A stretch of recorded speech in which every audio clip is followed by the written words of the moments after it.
What is happening, guys? Happy Thursday and happy Thanksgiving. Thank you for tuning in to the Dynasty WarZone, the People's Dynasty podcast. On this week's show, we're just going to talk. We're going to talk all things fantasy football. We're going to talk some Twitter controversies. We have a lot to talk about. And who am I talking about this with? My co-host is back. None other than the man of the hour and the man with the power, Jerry Sinclair, buddy, back. First of all, how are you? But more importantly, how's the pup? I'm fine. Lacey is good. She tore her meniscus. She fully tore her meniscus. She partially tore her MCL, CCL, which is like the human version of an ACL. So she got what's called a TPLO surgery, which is absolutely wild if you ever want to Google it. Essentially, they saw off the top of your femur, flip it around, put some plates in there so it stabilizes the knee. Wild. Absolutely wild. She has to wear a cone for a couple of weeks. She hates it, but she's finally starting to put a little weight on it. She's good. She's bored out of her effing mind, but all is good.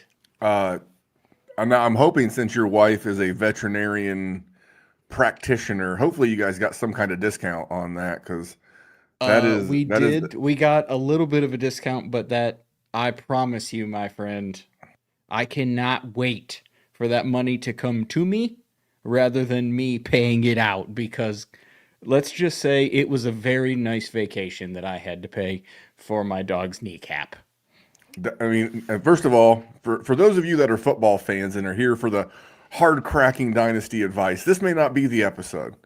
It's Thanksgiving. We're loaded up, full of food, and we're just gonna be two guys talking. We're talking about Jerry's dog. It sounds like Lacey's your dog's name, right? Yes. Lacey's on the IR. She is on the He's out. season-ending IR, Yep. and you know who could be going right behind her? Daniel Jones. Did you see the information that came out today on Danny Dimes? I was like, because last week he was on the injury report, and it was weird timing because the week before, so last week they played the Chiefs, close game. Okay, whatever. The week before they had been on the bye. I'm like, did he slip in the bathtub? Did he get trip walking his dog? Jerry, are my Colts cooked? I mean, if Danny Dimes doesn't play, now the report said he's going to play through it, which seems like a wild choice. Don't get me wrong. I am personally not going to go out on an NFL field with a fractured leg. But if Danny Dimes wants to do that, he thinks this is his shot, by all means, brother, do it. But because Anthony Richardson is on IR too, right?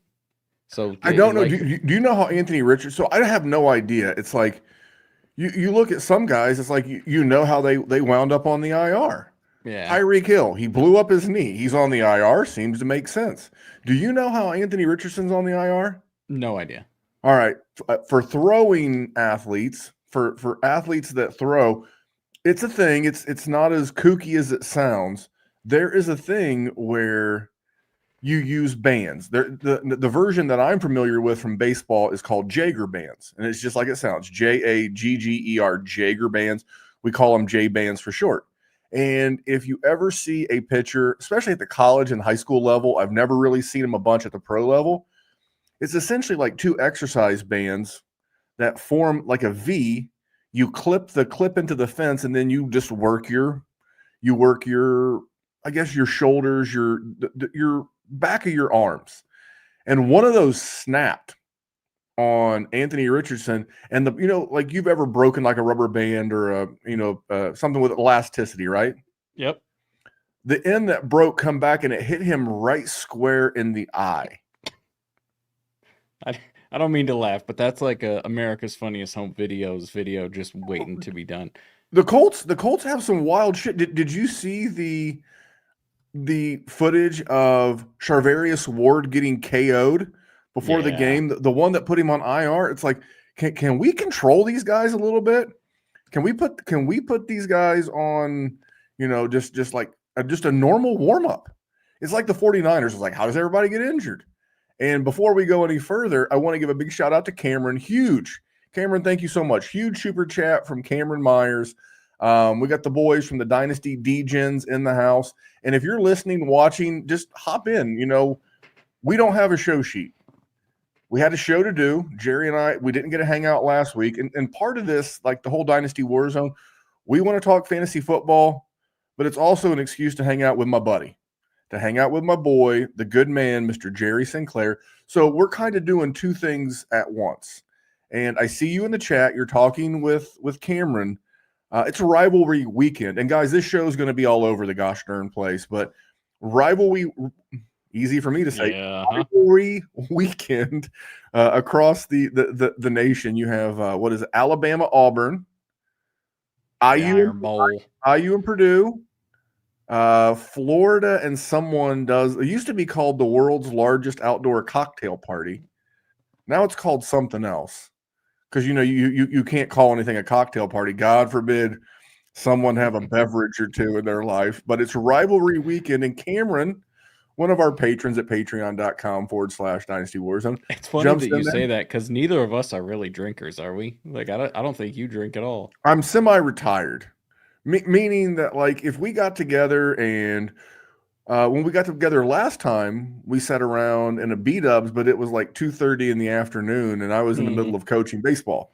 So wasn't the best time to tie one on. And as Hank Williams Jr. said, the hangovers hurt more than they used to. But I want to go ahead and knock out a quick commercial timeout. I love it. And I'll tell you about it right after this. Pour one out for an incredible best ball season. It was a breakout 2025 for Fast Draft, but now the NFL action has started. That means it's DFS season. That's right. You might think, oh, wow, DFS, I can't win DFS. Oh, but you can on Fast Draft. You just pick any 6 guys, and you put them in a handful of booster spots. There's no salary rubric you have to follow. You're not going up against thousands of killer bots in these tournaments. Oh, no. These are regular people grabbing their 6 favorite plays of the week, and that's all you have to do. And we post the ownership so that you can choose how much chalk you want. There is no drafting.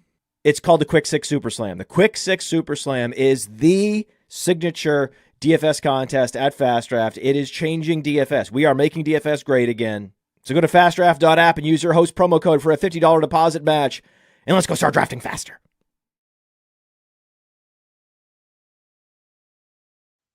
Now, I know because of our affiliation with Player Profiler, we have a lot of new listeners, maybe first-time listeners.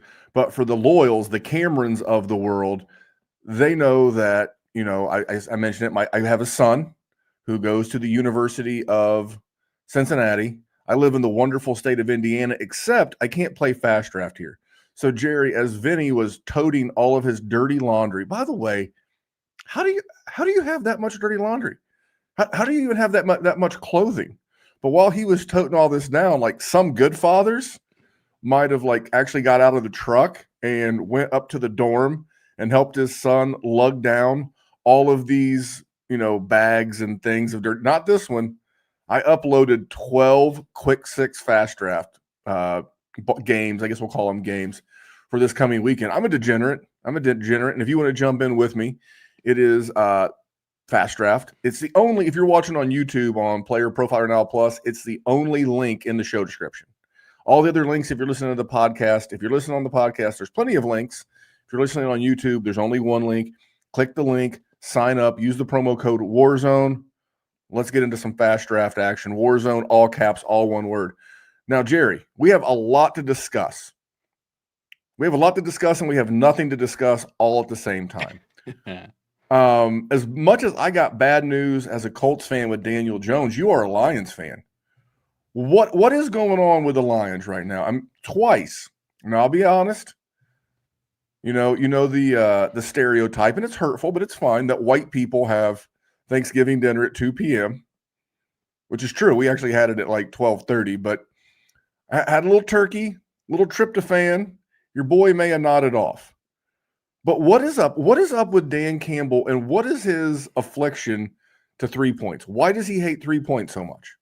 Here's where I'm at with that situation. I'm fine. I have no qualms against him going for it, Randy, because he did not think 3 points was going to be enough to win that game. And they lost by 7. The dude was right. We needed the touchdown. It's not it wasn't his fault. He called a great play. Jared Goff threw a dog shit pass. And Jameson Williams, it's a tough catch, not an impossible catch. When you're torching the defense, it's an easy enough catch. Like on the scale of 1 to 10, it's a 6. And Jared Goff, that's a 1. That's a bunny throw, and they missed it. It is what it is. It sucks. I hated it, but I'm fine with him going for it. It's the other decisions that I just were so fucking dumb. Now, give credit to the Packers because they played well. They didn't do mistakes. I could bitch about the refs, but that's for losers. When it's 3rd and short, I know Jahmyr Gibbs is Jahmyr Gibbs, but for fuck's sake, David Montgomery is built for that. The reason you signed him is for that. It was dumb. A lot of mistakes, a lot of little baby mistakes. You can hate Dan Campbell and his going for it, Randy, and there will be times when it backfires. I don't think it backfired today. And the other week when he went 0 for 5 or whatever it was, how often do they really do that bad? This is the worst stretch of Dan Campbell going for it ever. He's been highly successful with it. Oh, okay, but let's start at the beginning. I didn't see the first one. Like, again, Turkey got your boy. I don't pretend like I watch every single frame of every NFL game. We're going to get into some of that in here just a little bit. But you're down 10. At the time, there was about 11-ish minutes left to go. Kick the goddamn field goal. But also, you weren't stopping them. They were not stopping them. But you have to score points.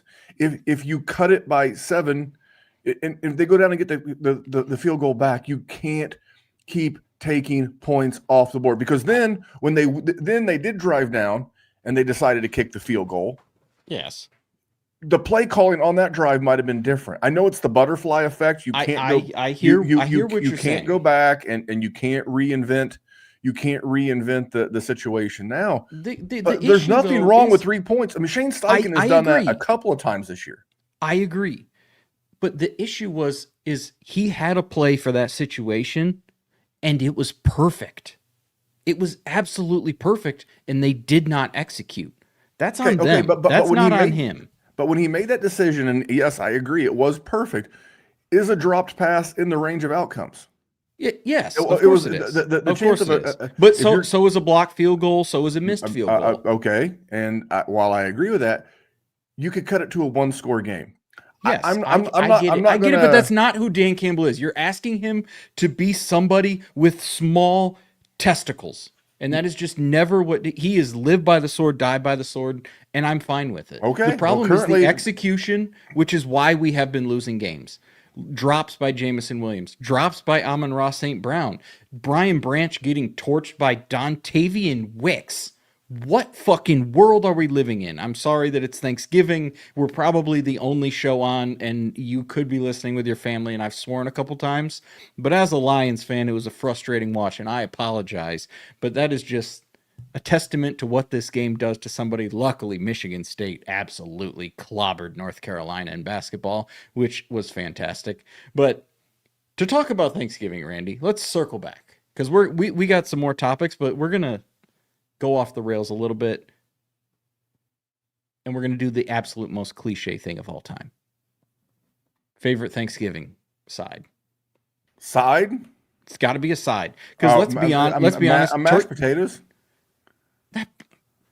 Boring. Okay. What's exciting? I mean, I guess that's true. I mean, what, green bean casserole? I mean, that's the whitest thing. We did mention white folks Thanksgiving. Do you like white potato salad white Thanksgiving is despicable, if you want me to be honest. I saw a thing on Twitter today, and it was like take a picture of your plate, and I was just scrolling, and I was like, there ain't a damn seasoning in the bunch here. It's just all dry ass turkey and you know, and our boy Ray Garvin said it best. It's like, if you're eating dry turkey, it's probably because it's baked. Like, baking a turkey, you are doing it wrong. Now, we've all seen that turkey's wrong. We've all seen the chilling videos of some moron forgetting to thaw and properly dry their turkey and dropping that sumbitch in a big old vat of oil. You set your in-laws' house on fire. The garage is burning. That's not it either. But you know, if you have a smoker, smoking is a great way. And when I was a kid, there was, and I grew up with some flavor. I grew up with some spice, and there was a place. It's called QL's. Now, this is a long time ago. I'm old. Everybody knows this. I'm super old. It's called QL's, and it was a barbecue smokehouse in Muncie, Indiana. I don't think it ever passed a Board of Health inspection. And people would like find out that our family were getting our turkey from there every year. By the way, if you didn't have your turkey request in by by Halloween, you weren't getting a bird on Thanksgiving. That's how good this place was. And so, yes, it's tough. Like today, I'd be lying to you, Jerry, if I didn't say that I had some pretty dry ass turkey. But what about you? I know your wife's working. She's on call with the ICU, and you know she's taking care of puppers and kitty cats all over the place. And so you were kind of home alone. So what was Thanksgiving like for Jerry? I just watched the Lions, which is not good when I watch it by myself because I pace around and I talk to the TV a lot. Nicole's good at just zoning it out when I do that. And you live in an apartment complex, right? Yeah. So it's How just do me your and the neighbors dog. handle that? You know, it's I let out a couple of loud F words, but luckily the guy next to me is very nice. You don't have to worry about it. But it was chill. We're gonna cook our Thanksgiving stuff tomorrow. That's gonna be our okay. What's day, your so. side? What's your 101? If you're drafting sides, what's the 101 at the Sinclair house? I mean, it has to be mac and cheese. Now, mac and cheese but it's got to be like a good mac and cheese. It's got to have that little crisp at the top. Yes. Like I'm talking good. I'm also a huge collard greens guy. I cannot make them for the life of me. I try it every once in a while. I can't do it. I can't do it, but I'm a sucker for them. I like all like vegetables like that. Okra and broccoli and all of it. You're hate a greens turkey. guy. Everything you mentioned was green. I am a greens guy. Go green. Turkey is trash. Ham is fine. Yeah, ham is fine. Yeah, I agree. But no one makes ham besides my mom. The problem is this is America, and we should be doing ribs as the centerpiece for Thanksgiving. We need to change the cultural norm that is turkey and get some ribs because everybody likes ribs. Just go with what's the word I'm looking for here? Just go with what's regionally relevant to your area. Like, because I bet you if you go south of the Mason-Dixon line, you can probably find some fine turkey. Like Ray, I mentioned Ray Garvin. Ray lives in Texas, just outside of Dallas, if I remember correctly. I bet you can get some damn good bird in the Dallas area, right? But if you're like in Kansas City, can we not have ribs? Can we not have ribs? If you're in the Midwest, can we not get like a nice steak? A nice ribeye, a porterhouse, a filet, something. I don't understand why it has to be turkey. And I know the founding blah, blah, blah, and the pilgrims and stuff. You can get that. That's shit probably a crock of shit too, but 100%. Now, let me ask you some more questions. Where are you and the lovely Mrs. Jerry out on Black Friday shopping? Will you guys be out doing some shopping? Are you guys like cyber people? What are you guys doing as it relates to deals? we are millennials, so we don't like to interact with people. Randy, when I go grocery shopping, I put my AirPods in and I don't play anything. Just for the off chance that someone will say something to me. I don't want you to talk to me. I am shopping and I'm doing it as quick as I possibly can. No, I'm going to buy everything online. This is the thing about her, though, is her birthday is a couple of weeks before Christmas. So I've already did her birthday shopping. I still got to do the Christmas shopping. I like to do it all ahead of time because for the longest time, I was a last second guy, which is such a dude move. But no, online, ship it to my door. Don't want to worry about it. And I am mostly the same. Black Friday's always been different for me because I was in retail for a long time. For the really old listeners of the WarZone, like more than 6 years ago, I was a store manager for Dick's Sporting Goods. And Black Friday had a different meaning for your boy then than it does now. Yeah, you know. I worked at Best Buy when I was in my early 20s, and it was right when the Nintendo Wii came out. It was a zoo. Yeah, every there's single always a Black handful Friday. of items, so I look at it differently. I still kind of like the old fashioned going into the stores, but I could care less. I don't want anything. We buy gifts for my son. I do get my wife gifts, but here's the thing: she controls like she manages the bills, right? People are like, "How much money do you make?" I have no idea. I go to the ATM machine and I go to the ATM machine and get a little bit of cash every single Friday. I come home, house is warm, TV works, there's food in the fridge. I don't give a shit. I'm content, happy as a clam.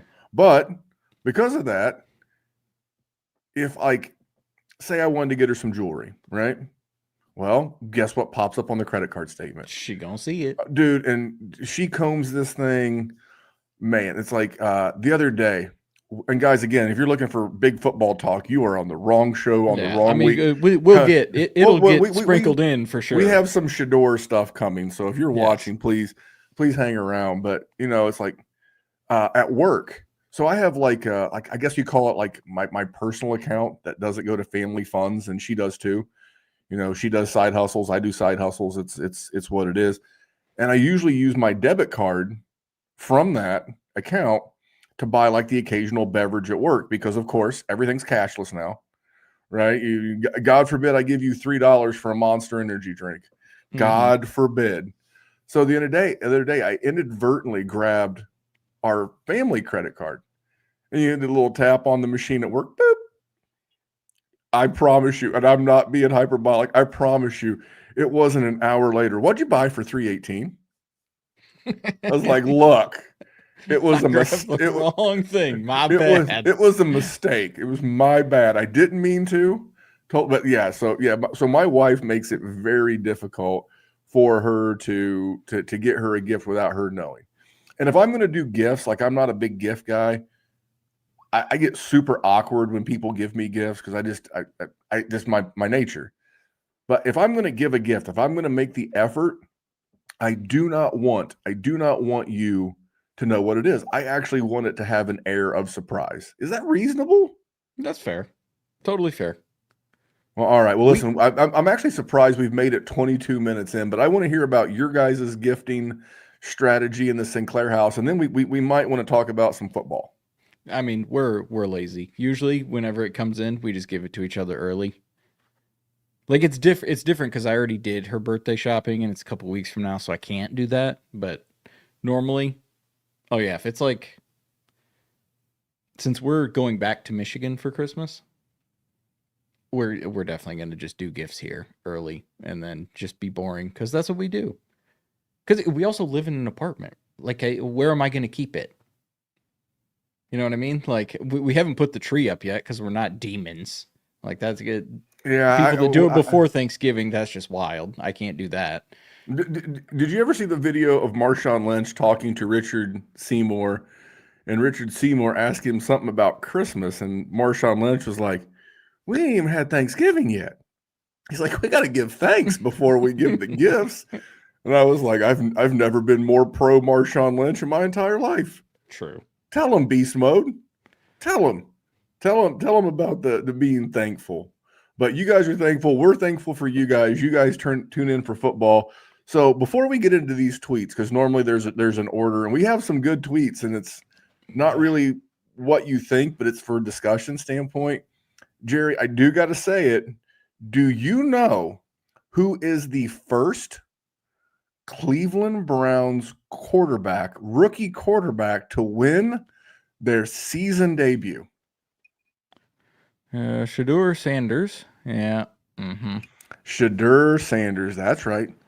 That's right. Do you know what Cleveland Brown quarterback has all three of the longest passing completions on the season this year? Embarrassing, but by the way, so not to spoil it, we're through week 12. Shedeur Sanders, and the one could have been longer, but Jerry Jeudy got caught. What they say, fucking around, and he found out. I don't know what he was doing, but I thought he played okay. Had a only had the one sack. And the one thing that I was always concerned about from a football standpoint with Shedeur is it seemed like he took a lot of sacks. Have you noticed that like Caleb Williams and even Patrick Mahomes does this to a degree? It's like 5-6 times a game that you think they're just going to get absolutely swallowed up by the pass rush. And then all of a sudden they like scamper out for a 4, 8, 10-yard gain. Yeah. Shedeur thinks he's that athletic and tries to play in that fashion. Never has too much success, but to his credit, he didn't try to do that. Only took 1 sack. They won the game. They named him the starter. I think they're going to start him the rest of the way. They are. And I don't expect big things this week. Like if you're looking in like in a superflex league, if you're looking from a start-sit perspective, I don't think I'm playing Shedeur. I don't think I'm playing Brock Purdy. Cleveland's defense at home, nightmare. On the road, beatable. Again, at home, nightmare. On the road, beatable. Although Geno Smith and the Raiders couldn't. But we'll find out what Geno Smith and the Raiders look like now that Chip Kelly got fired. You got to go. But up to 40 to 50 mile an hour wind gusts in Cleveland this week. I think it's going to be a lot of Judkins and a lot of Christian McCaffrey. I'm not starting either one of these guys, but I feel like this is the kind of game where I wouldn't be surprised if Cleveland won, Jerry. I don't disagree with you. And we also, my over-under on Shedeur starts was 0, so he hit the over. So you got me on that one. He's definitely starting the rest of the year, Randy. They won a game with him in his first opportunity after being and he was the owner's pick. And he was just the most polarizing player of their entire team. You have to play him. I hope the kid does good. That team is ass, and I don't really think they're going to do well, and I think that is going to hurt him. But you have to give him the run. I hope he does well. The Raiders are even worse. Also, Myles Garrett is not of this world. Like, I get to watch Aiden Hutchinson, and I think that's a good defensive end. That is a good pass rusher. Not even in the same universe. Myles Garrett makes every other human being in the league look like a child. Dude's an animal. But as far as Shedeur goes, superflex, whatever, absolutely not playing him at all in any situation. Because if you're playing still right now where you're setting your roster and you're excited about your matchups, it means you are a contender. Because if you are a rebuilder, you don't give a tinker's fuck about who you're playing or what you're doing. There may be one guy who has to start him this week. I mean, this guy, because I'm in the Scott Fish Bowl, and my quarterbacks are Patrick Mahomes, which I've already played. Patty Mahomes. Looks like the Cowboys are going to stay on a heater. They're going to beat the Cowboys, but thank you, Patrick Mahomes.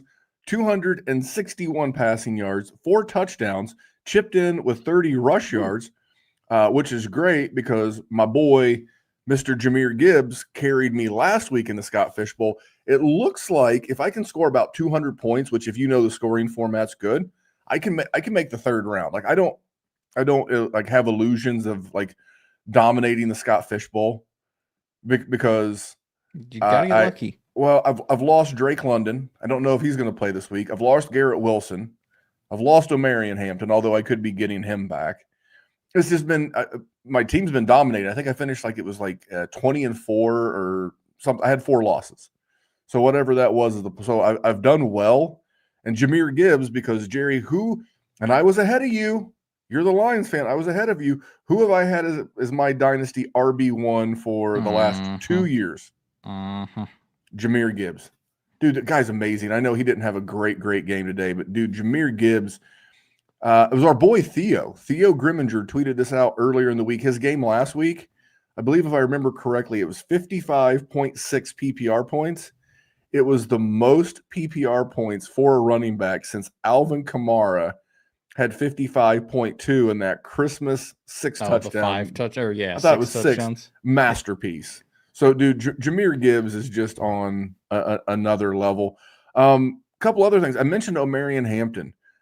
From a dynasty standpoint, and let me real quick before we leave Shedeur, just do you think there's any chance? Do you think there's any chance at all that he could be their 2026 starter? Depends how the rest of the season goes. So at this point, I would say no, because personally, I don't think he's gonna do awesome for them.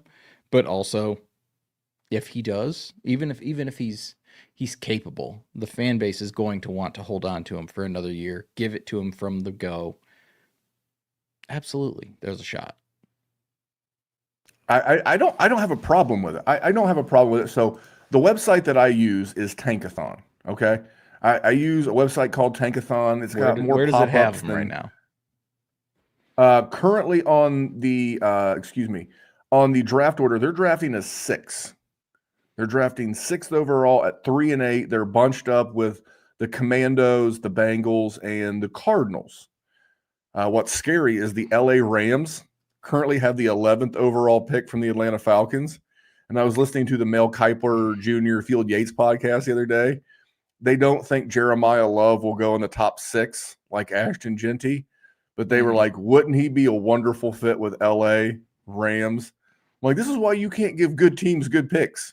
This is why the bad teams get good picks. You don't want the good team. If you're a fan of NFC teams, you don't want that. But I'm looking at the QB big board. And if you're Cleveland, because it's either, I mean, are you going to give up multiple future firsts to go up and trade for Fernando Mendoza? I doubt it. I mean, are you going to draft Ty Simpson 6 overall? I doubt that too. I wouldn't draft him 6 overall in the second round. I mean, I'm dead serious. Maybe because you have Jacksonville's pick, which Jacksonville's playing well. I think they're 7-4 right now, if I remember correctly, after their win last week. And so maybe you use that second of your 2 first-round picks to go draft someone like that. But I don't think all of these guys are coming out. I'm looking at the they're just listed in this order. I've read that Dante Moore is going back to school. He's only 20 as we speak. He's making probably in the neighborhood of $10 million a year to quarterback at Oregon. Why would you leave? Why would you say, yes, please? Let me move to Cleveland, Ohio. I'm sitting here in Eugene, Oregon. I'm making a mint. I'm playing for one of the best colleges in the nation. We're sponsored by Nike. I'm making that sweet, sweet Phil Knight money. Yeah, let me just go hang out with Jimmy Haslam. No, no, I'm good. No, I'm cool. Lenora Sellers, I like him. Yeah, he seems to be a better version of Anthony Richardson. Intriguing. John Matier, Nussmeier, Beck. I mean, ugh. This quarterback class was supposed to have been special. And it is special, all right, but not that kind of special. It's a different kind of special. And so if you're Cleveland, first of all, if I remember correctly, when they cut Deshaun Watson next year, and I've said this has been going back to when Shedeur got drafted in Cleveland. This has been my argument. If over these last, let's see what they got 6 games left. If over these last 6 games, if he goes 2-4, 3-3, do you not think the drumbeat for Shedeur Sanders in Cleveland is going to be a thing? I 100% do. Here's the other question though.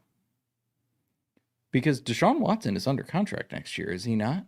Worth $1 bazillion? But I will pull up his contract. If Shedeur Sanders is pooped the rest of this year, does Deshaun Watson just the starter next year? I don't know how you could. I have said this. If you're paying the man, how are you not going to just play him? Like, I'm not saying I agree that I think he's cooked and I don't think it would be a great idea and you should let a young guy do it. But if you've seen Dylan Gabriel be not good, and if Shedeur Sanders ends up not being good, this is a hypothetical situation. Don't hear what I'm not saying. But if he does end up not being good and you're already paying Deshaun Watson, there's a chance this man is the starter for Cleveland next year. And right now you can acquire him for $0.0. Is he going to win you a championship? Hell no. But can you acquire him for nothing to be a QB3 on a roster?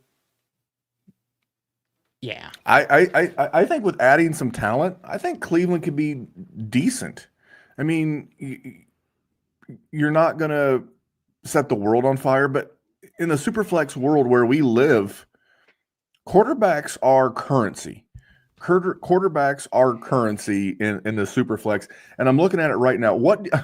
This is going to be astonishing when you hear this, Jerry. Yeah. What do you think Deshaun Watson's dead cap number is next year if they cut him? Since you said it's astonishing, I'll say 50 million.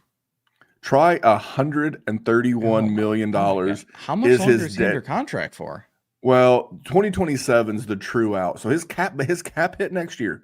So what he's going to charge for on their cap, $80,716,514. That's what I'm saying. He's probably got to be the starter if it's not Shedeur. I mean, it's going to either have to be a rookie or Shedeur. You can't bring in. But why do you take a rookie if you have Shedeur and you pay Deshaun Watson all this money? Correct. It's going to be hard to justify. There's not a Drake. There's not a Drake quarterback. May. There's not a Caleb Williams in this class. I mean, you're reaching if you take Mendoza 101. I live in Indiana. I've seen the guy play a bunch of football. Is he solid? Yes. But I think he's solid like Jackson Dart is solid. I don't think he's solid like, even I'm not the biggest Caleb. I see him. I see Caleb. Good. You got me with it. Kirk Cousins every time I watch Mendoza play. Every single time I watch That's him what play, I'm saying. Are you going to give up Cousins. that? Are you going to draft that? And then you could be in a bidding war because right now Tennessee has the 101. They've got Cam Ward. I don't think they're going to move. I mean, I don't have any problem moving off from a rookie quarterback early. I don't have a problem with that at all. But you're not going to move off Cam Ward to go get Mendoza or Ty Simpson or any of these other jokers. No, it is a bad year to need a quarterback. Yeah. So all that being said, and you know what, the locker room. It may sound crazy because we get caught up in the NBA and tank for trust the process and all that shit doesn't exist in the NFL. Now, do I think some owners and GMs would like to tank? Yes. But remember the story. Who's the gentleman who is the defensive coordinator for Minnesota? Brian Flores. And that allegedly Stephen Ross offered him $100,000 a loss to lose games. He said no. Those players don't want to lose. It's not the NBA. So if Shedeur, like I said, if they go 3-3 or 2-4, I'll pull up their schedule. And because you know what? This is not the most professional show because this is the Thanksgiving edition. We've given we're the only story on the block. So listen. We've given the staff the night off, and to say that we have no staff, we are the staff. But I went and spent time. So they play the 49ers this weekend in a wind bowl, win or loss. I mean, I think they lose. I think that defense. Go look at Brock Purdy the last time he played in Cleveland.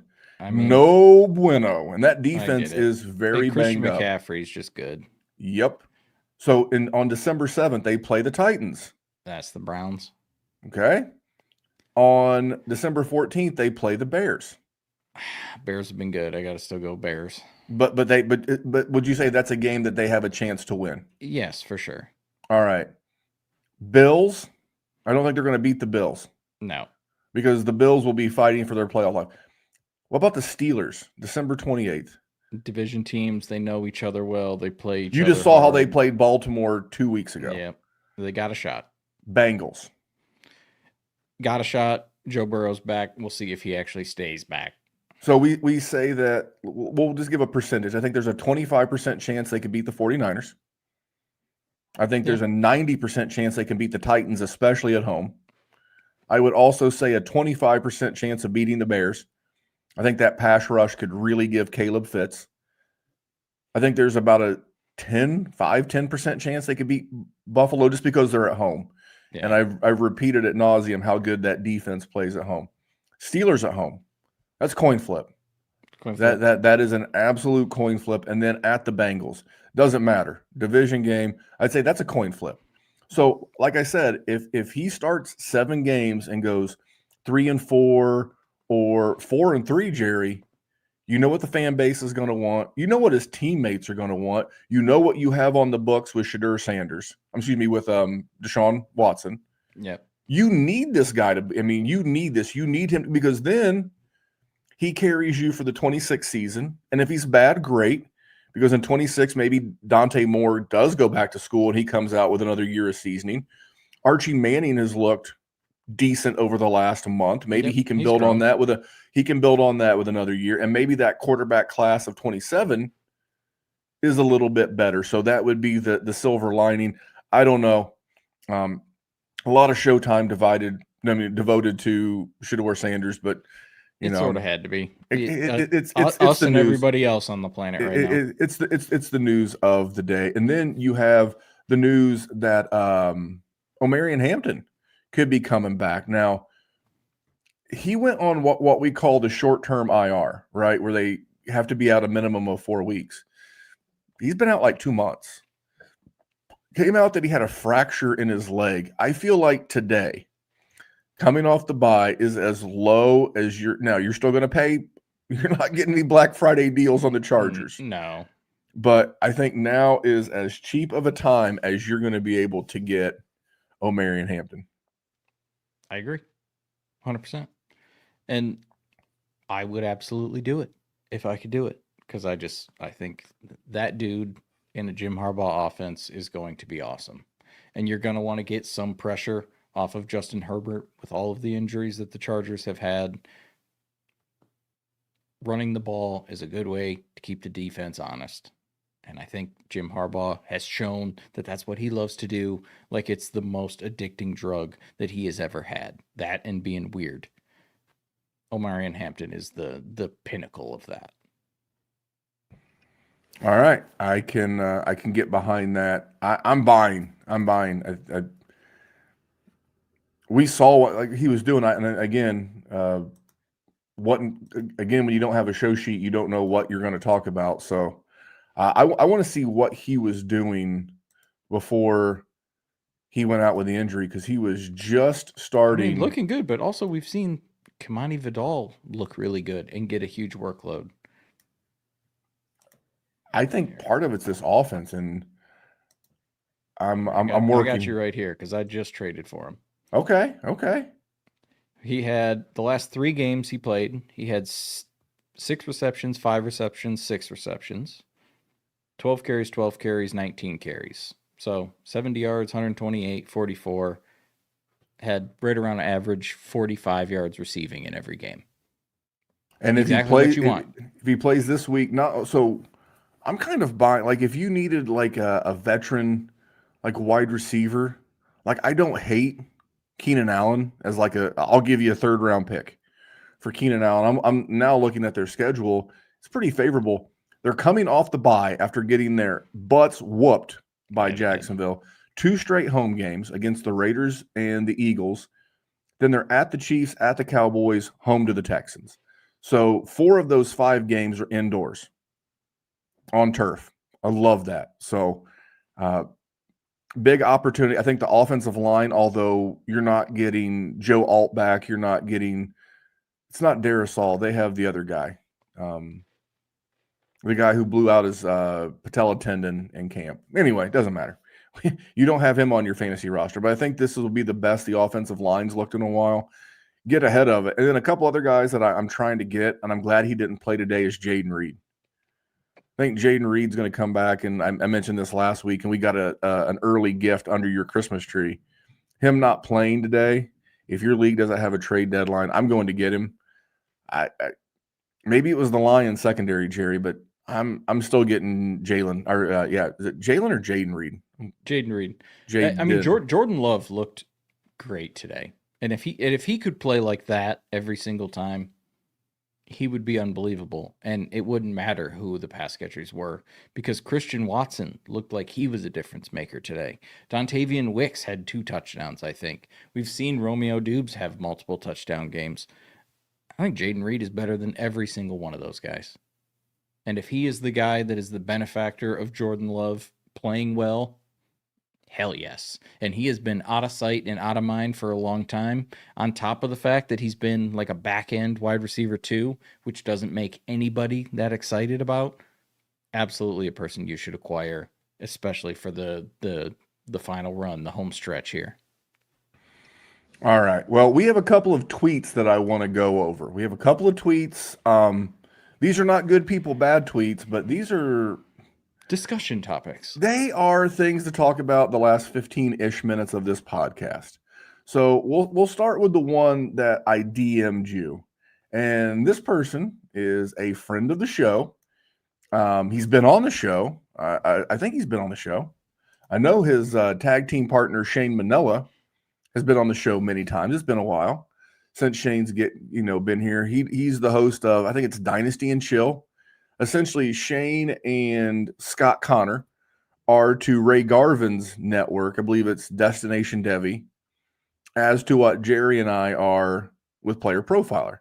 They subcontract their show out to Ray's network, and then obviously Jerry and I subcontract our podcast out to the Player Profiler guys. But this was, and this got messy, by the way. This got messy.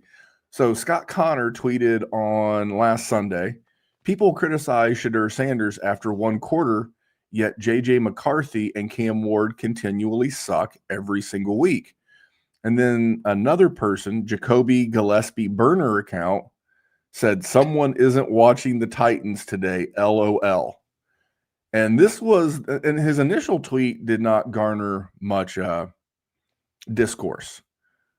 But his response to Jacoby Gillespie's burner account did. And it said, why would I? ? I'll check the passing / drop back efficiency data after the game. And to the point to where Jeff Ratcliffe works for one of the bigger FTN. He works for FTN. And he said, hey, Siri, why do people think fantasy football analysts are hacks? And then there's been a whole bunch of discord with Shane and our boy Scott, which is actually Jax Falcone. Jerry, let's peel all of that back. And when Scott says, why would I? I'll just check the passing and drop back efficiency data after the game. And Jerry, for those of you listening on audio podcast, if you made it this long, thank you. But for those of you watching, are you going to go back and watch? Jerry just put the cap on backwards. I think as the youth of the day would say, let this man cook. It's nothing to cook, really.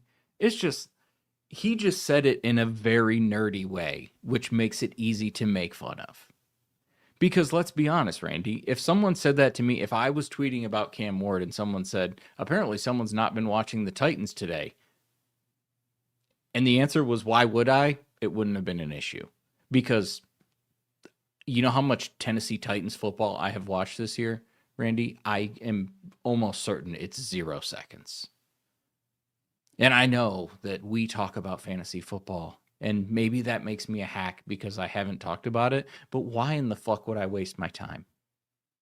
Now, when you say you're going to watch the dropbacks and whatever analytics nerd thing that he said, yeah, it's easy to make fun of. The efficiency data. The efficiency data, which is a very nerdy thing to say. And I get it that people go, well, you don't even watch the games. Because there's nothing like old white unks who love to tell you that if you don't watch every single millisecond of every single game, you can't possibly know. And I got words for you. Randy did the math today. There is no effing way that y'all watch every single game every single time. It's 5. So if you every game, there are. I did the math wrong, so it's 544, but you have to divide that by 2 so there's 272 games. There's Multiply 200 that by 3 hours for each game. Even if you're watching the condensed, it's still an hour and a half. Yeah. So you're talking about no one watches all the games, and I love efficiency data. I mean, I don't look at the efficiency dropback data. I think that's kind of a load of horse shit. I use a couple of stats. And do I watch every game? No, I do not. I do not have that kind of time. But you do have to watch a sample of every quarterback. And what I like to do is I like to look at when a quarterback has a great game, I like to go look and peel back is like, what made that game great? Oh, well, the DB fell down or the DB pulled a hamstring twice. And it led to 2 80-yard touchdowns. Well, that's probably going to skew the data. But, over the long term, I could see where that would be a thing. I use QBR. and I use QBR because Vegas uses QBR. QBR doesn't just take in passing. Like if you were to look or rate a guy like Lamar Jackson, who's gotten better, or Caleb Williams, who's gotten better, if you just look at their passer rating, their NFL passer rating, it's not going to wow you. There's a lot of completion percentage weighting in there, a lot of just not as a thorough of a data point as QBR. It factors in running and all kinds of stuff. So I like QBR. The other one that I really like is EPA, expected points added. The key word is added. Every time a quarterback or any skill position, I guess anyone touches the ball, or they have defensive EPA too. So there's an expected points added or lost with every play, right? But it's the added that matters, right? Added matters because that play was supposed to get X and they delivered Y. Did that exceed or not meet expectations? So those two are what I use. And then you have to look at the stats. And again, I've done this forever. Remember when we had Addison Hayes on the very first podcast ever? Mm-hmm. I still do. There's a name for it, and Addison knew it. It's Olympic scoring. You take a player's best week and their worst week, and you throw them both out and average the rest. That's who they are. Because you're going to have a stinker. Like Jahmyr Gibbs today kind of had a stinker, which I think he still had like 10 PPR points, but that's a stinker in Jahmyr Gibbs land.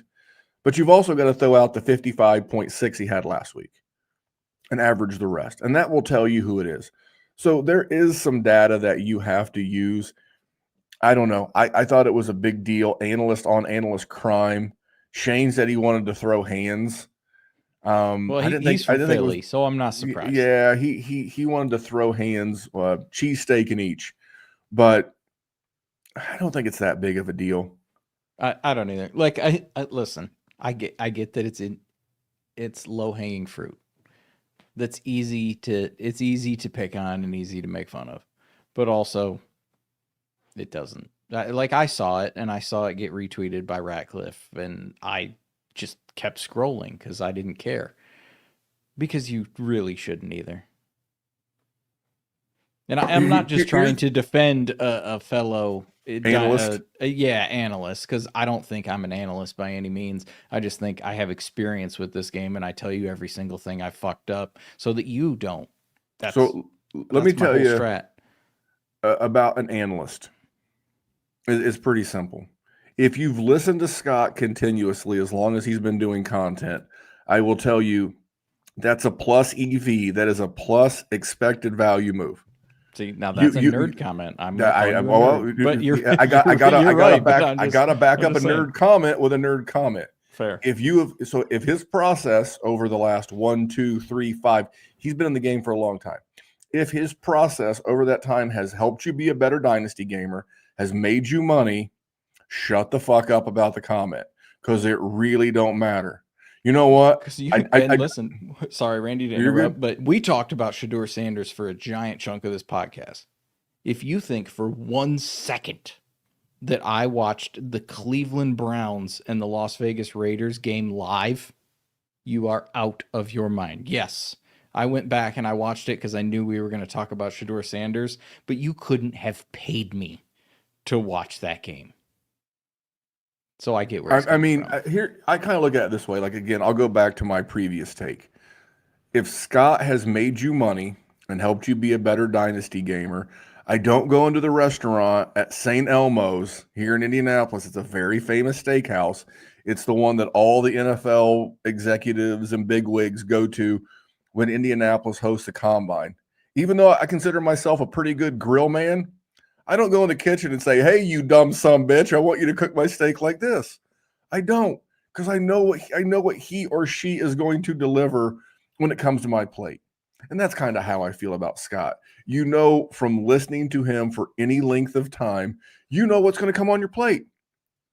So shut the fuck up about it. And then the other one that I wanted to bring up. I love the St. Elmo shout out. I went there for the Big Ten championship in 2011. It's amazing. Awesome. It's awesome. You ever go to Indianapolis? Bring your checkbook. For sure. Yeah. Well, yeah. Yeah. Luckily, my cousin's rich. He paid for it. Yeah. So they have an outpost one on the north side. So if you want the same quality of food, it's up in the Keystone area, real nice mall. It's up in the Keystone area. So if you want the same quality and the same menu without having to fight 9 bajillion people and what's not a huge restaurant, hit the one on the north side. You have to drive a little bit, but the quality is it's right there. The other one, Jerry, the other tweet of interest was what do the kids say? They'll come for you. That they will attack you. They will cancel you. Thor Nystrom. Not been a good week for Thor. Now, I will say this. I don't know what Uncle Elon pays in impressions, but he's got a lot of them this week, so it could be worth dozens of dollars. But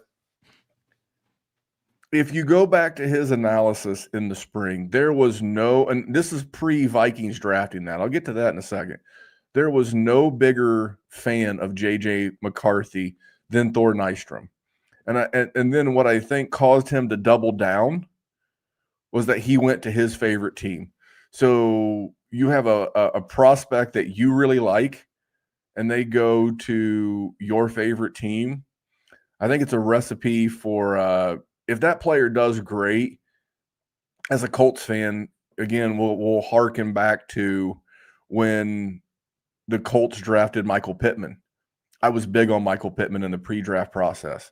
I was thrilled when they drafted him as early as they did, and he's been a pretty solid NFL player. So I was stoked. But I couldn't – now, I would probably be I already am unbearable if for somehow instead of this offseason, if we had flip-flopped Daniel Jones and Sam Darnold and the Colts were still, 8-3, 9-2, I would be even more insufferable than I am now. So I understand where Thor's coming from. The problem is that to me, it just kind of felt like he dug in, Jerry. He just kept digging in, and it was wild out there in these Twitter streets. Which you can't do. And that's the number one lesson that I just want to give to people. Not as an analyst or a content creator or whatever stupid title you want to put on it, but just as a person that plays this game. You are going to do your own version of scouting. And yes, you may consume other people's data and knowledge to help you make that decision, but you will also do your own work about it. What you cannot do is be solidified in whatever you think, because every single player has a percentage of outcomes that will fail or work out for you. Every single one. There was a chance Jahmyr Gibbs was not going to do well. If he landed in a poop situation, he would have been explosive at times and also not fantasy relevant. He went to a good situation that helps him. We have seen this. It took Chris Olave 6 years. He's still in a bad situation, but he's finally overcoming it. Jackson Smith-Njigba looks like he might be Dynasty wide receiver 1. He was not really useful the first couple of years. It happens. So, if you are starting to see something trending in a direction that suggests the opposite of what you said before they became an NFL player, use that data and learn your lesson. You do not have to double down, because if you double down on a bad bet, you don't win, you just lose more. For me, I don't want to beat up anybody. That you have to understand. That is why we call the segment, and again, we're all disjointed, we're out of order. That's why we call the segment "Good People, Bad Tweets." It's not that we're tearing down anybody. It's the work. To me, it's the continual digging in. And he posted a little follow up because I grew up watching Jerry Springer, and what was his Steve. Steve was his head of security who got his own show. Maury Povich, this kind of stuff, I do like the drama. I'm not going to pretend like for 1 second I don't. I like the drama. So I started reading, and then he made a post, and one of his replies, I guess it wasn't more of a post, it was more of a thread. But this is one of the threads says, watch this review of JJ's 25 dropbacks. And JJ obviously can't overcome 48% pressure and 7+ in coverage. But an objective film review shows he isn't the offense's only issue, several of which were also the case with Carson Wentz. Fair. And then in a comment, I'm fine with that. Then in a comment, he said, "I've missed before, I'll miss again," which we all will. 100%. We all will. When you rank 500 prospects every spring, you miss a bunch. And I definitely expected better through 6 starts, and I also expected a better 2025 team in general. You ain't gaslighting me off the belief that he's worth building. Now, first of all, even before the Vikings picked him, he said that his ceiling was John Elway. I wish I had a Crickets, but I don't have a Crickets. And that his floor was Jake Plummer. And there was someone in the middle that I cannot admit. Do you remember earlier in the show when I mentioned the stat EPA? Mm-hmm. They have EPA data going back to the year 2000, the millennium, everybody, Y2K. Everybody remembers hunkering down in your bunker, hoping that the world didn't explode. All the nukes go off. I do. And going back to there, they have reviewed from an EPA standpoint, 852. Is that a good sample of quarterback drafts since then? 852 quarterbacks. I would say so. Where does J.J. McCarthy rank out of 852? Now, he's not number one. Spoiler alert, I'll start there. Where is J.J. McCarthy in EPA? You said he's not 852, so I'll just go with 851.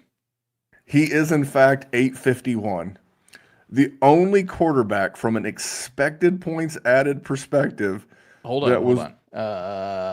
Johnny Manziel. Nope. So Johnny Manziel did better, huh? Johnny Manziel is somewhere between 850 and number one. I don't recall the entire list. Yeah, that's fair. All right, who is it? Jamarcus Russell. Yeah, that fits. In 25 years, a quarter of a century, the only quarterback to have put up less expected points per play on average than J.J. McCarthy was Jamarcus Russell. And you can say what you want. You can say what you want. You look at how this offense ran last year with Sam Darnold. Now, to Sam's credit, in the big games, he blew a few. But more often than not, the dude, if we found some scholar, some man of Jerry's ilk from the New Zealand area, had never heard of, never watched, never consumed an ounce of American football. And we took this fella or lady and we said, hey, here is the data from the NFL 2024 season and the NFL 2025 season. I want you to tell me, looking at this data, who is the best knowing nothing about which games mean more. I want you just to tell me who's the best quarterback in the NFL. And more than likely, the data would say it was Sam Darnold. And this, to counter the point I made earlier with Scott Connor, is this is why you don't always get caught up in the data. Because if you gave that Australian professor who's never heard of the NFL, who has no context of what any of this means, and you just give them the data, that person's going to tell you for the last 19, 20 months, Sam Darnold's the best football player from a quarterback perspective on this planet. And no one loves Sam like me, but I'm going to be the first one to tell you that ain't true. Not even close to true. So what do you think about that, Jerry? The question is, for our situation, what do we do with JJ? Like you can't sell him because the value is too depressed. Then you're never getting anything back out of it. I tweeted this out there. Let's pivot for a quick second. I'll tell you what I said the other day. Let's go to good people, great tweets, because the person in question is me. And I said, J.J. McCarthy is going to be next year's Anthony Richardson. Talented, often injured, and mega underperforming quarterback that gets benched for a retread veteran in year 3 of their career. And whether that's Aaron Rodgers next year as a free agent, or Mac Jones, or Kirk Cousins via some kind of trade. That would be hilarious. I'm just telling you, he is on, because What did I say last year, Jerry? What did I say? Not even. It was in this calendar year. I said that Kevin O'Connell and Kwesi Adofo-Mensah were going to, out of all the names that I can't pronounce, the fact that I can pronounce Kwesi Adofo-Mensah correctly, or at least mostly correctly, is really astonishing.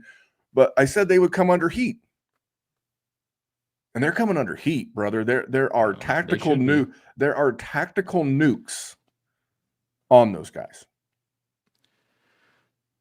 I don't know what to do with the man, because he's still relatively young, Randy. He still has Justin Jefferson. He still has Jordan Addison. I agree he's been asked. And I am a person that has been about as anti-JJ McCarthy as a human being can be. I don't think he's as bad as it's been. But also, I think he needs a lot more reps.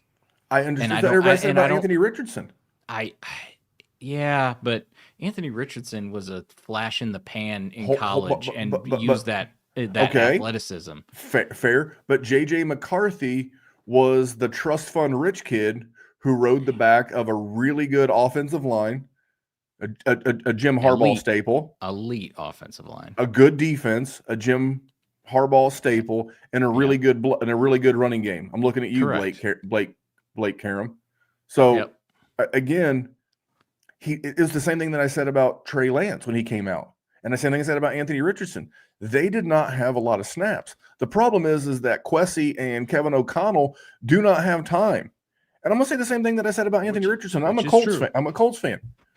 Who is the only quarterback not to flourish in Shane Steichen's offense? Anthony Richardson. Who is the only quarterback to not flourish in Kevin O'Connell's offense?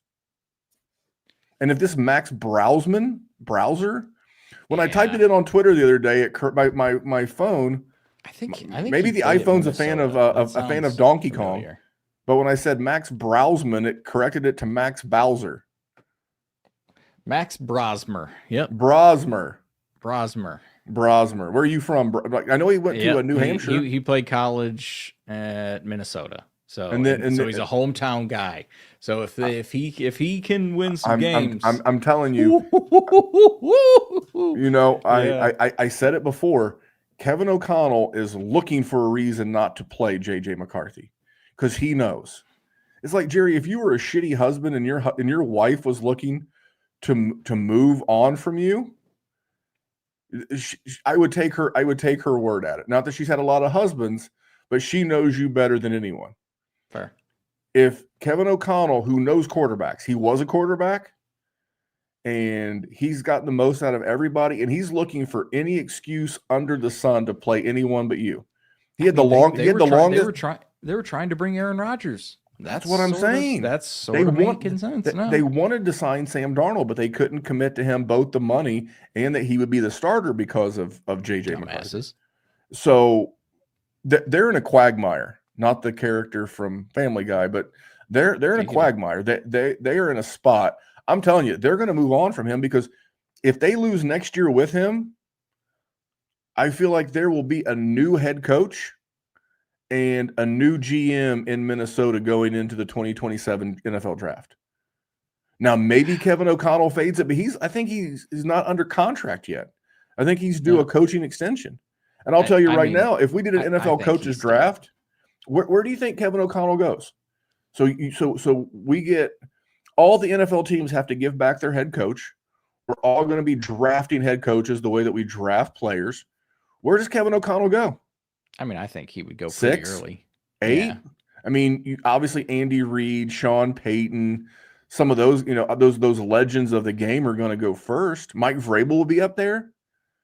But I think KOC is going to be right between 5 and 8.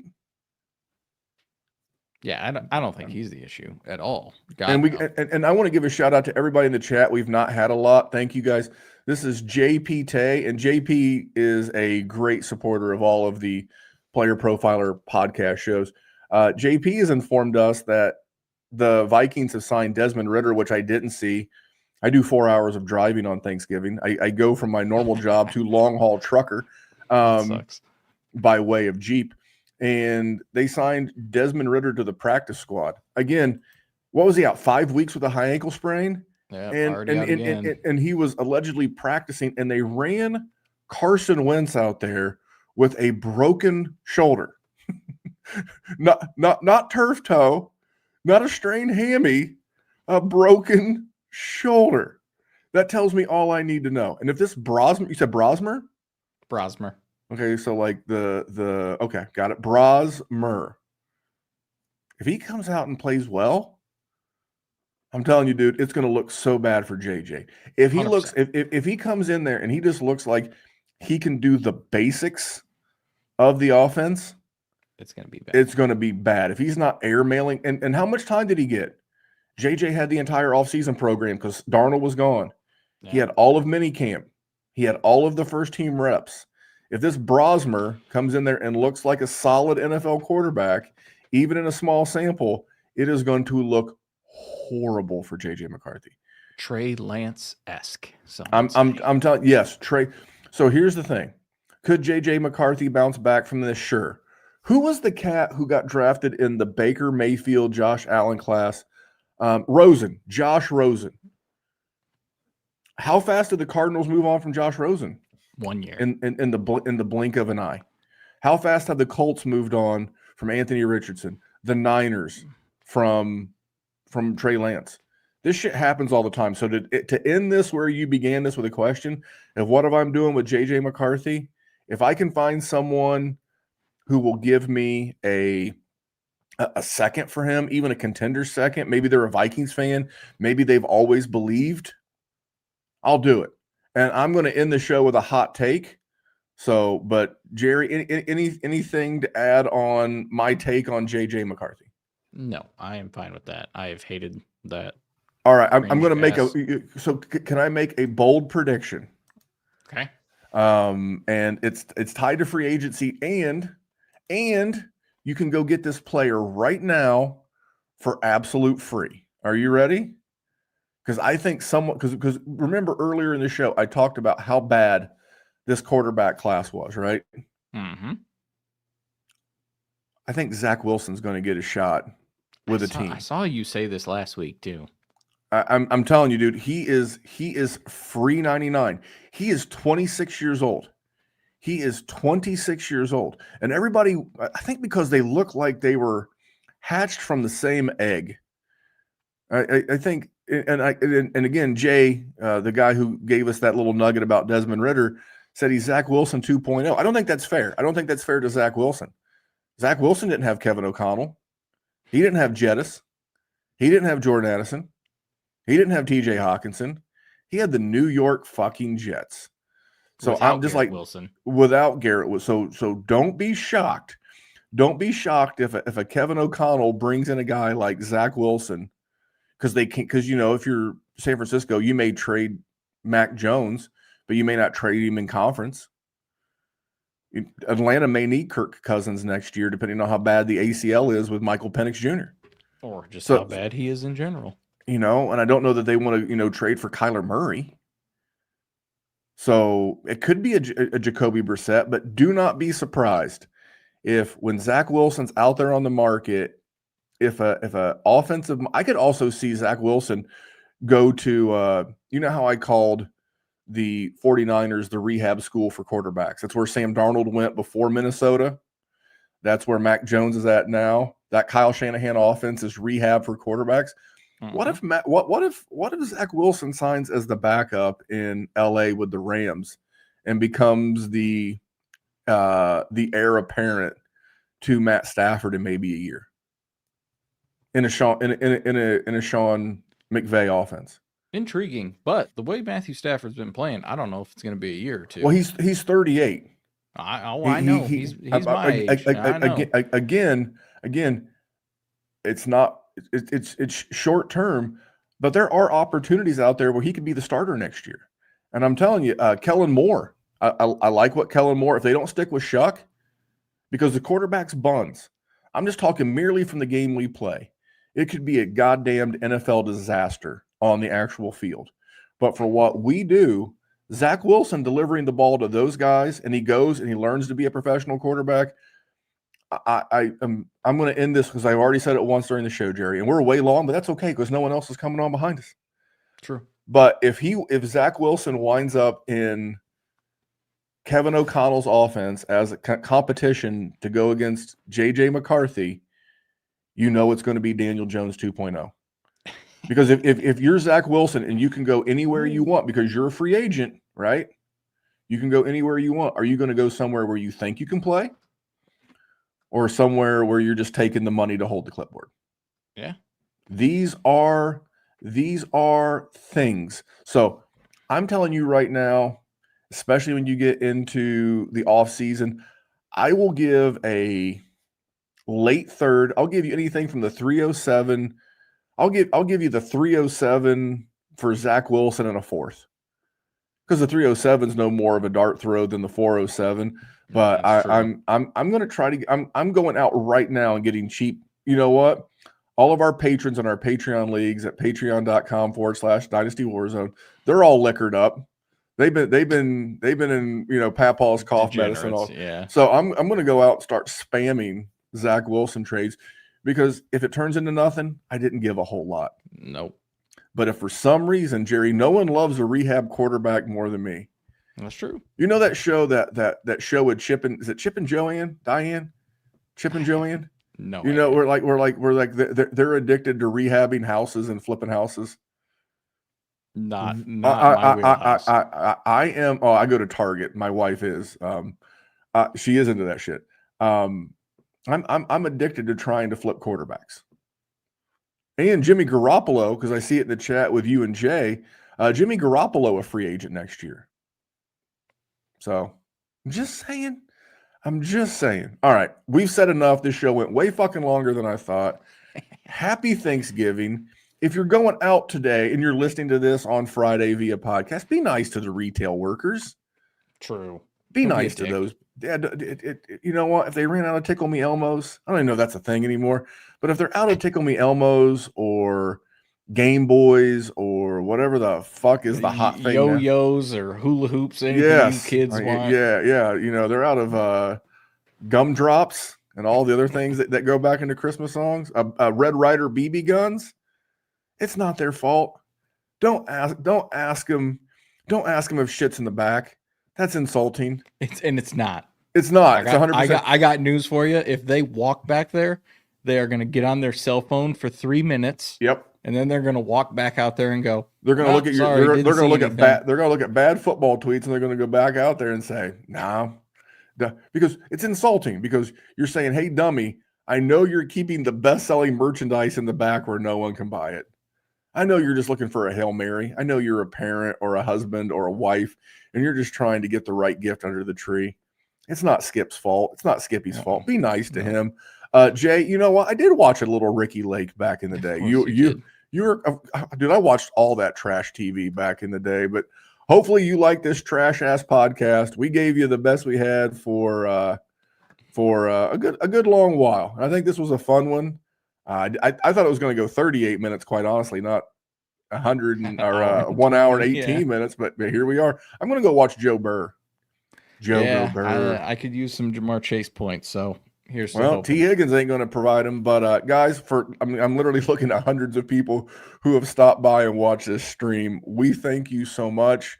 We hope you're not too liquored up, and if you are, call an Uber, stay at Graham's house, and then if you do, just have like 6 more beers. Or don't. I'm not a health professional, so don't take my advice as it relates to drinking, but be safe out there. Have a great time. On behalf of that man, his name, Jerry Sinclair. Follow him at Jerry Sin DWZ. Follow me at DWZ Memphis. We'll be back next week with a show as professional as we can do it. Thanks, guys. Good luck this weekend. Hey, I want to thank you for being part of this broadcast. If you have any thoughts on it, leave a comment. If you enjoyed it, make sure you leave a like. And if you want to see more shows on the Player Profiler channel, subscribe to it. That's how we know you want more.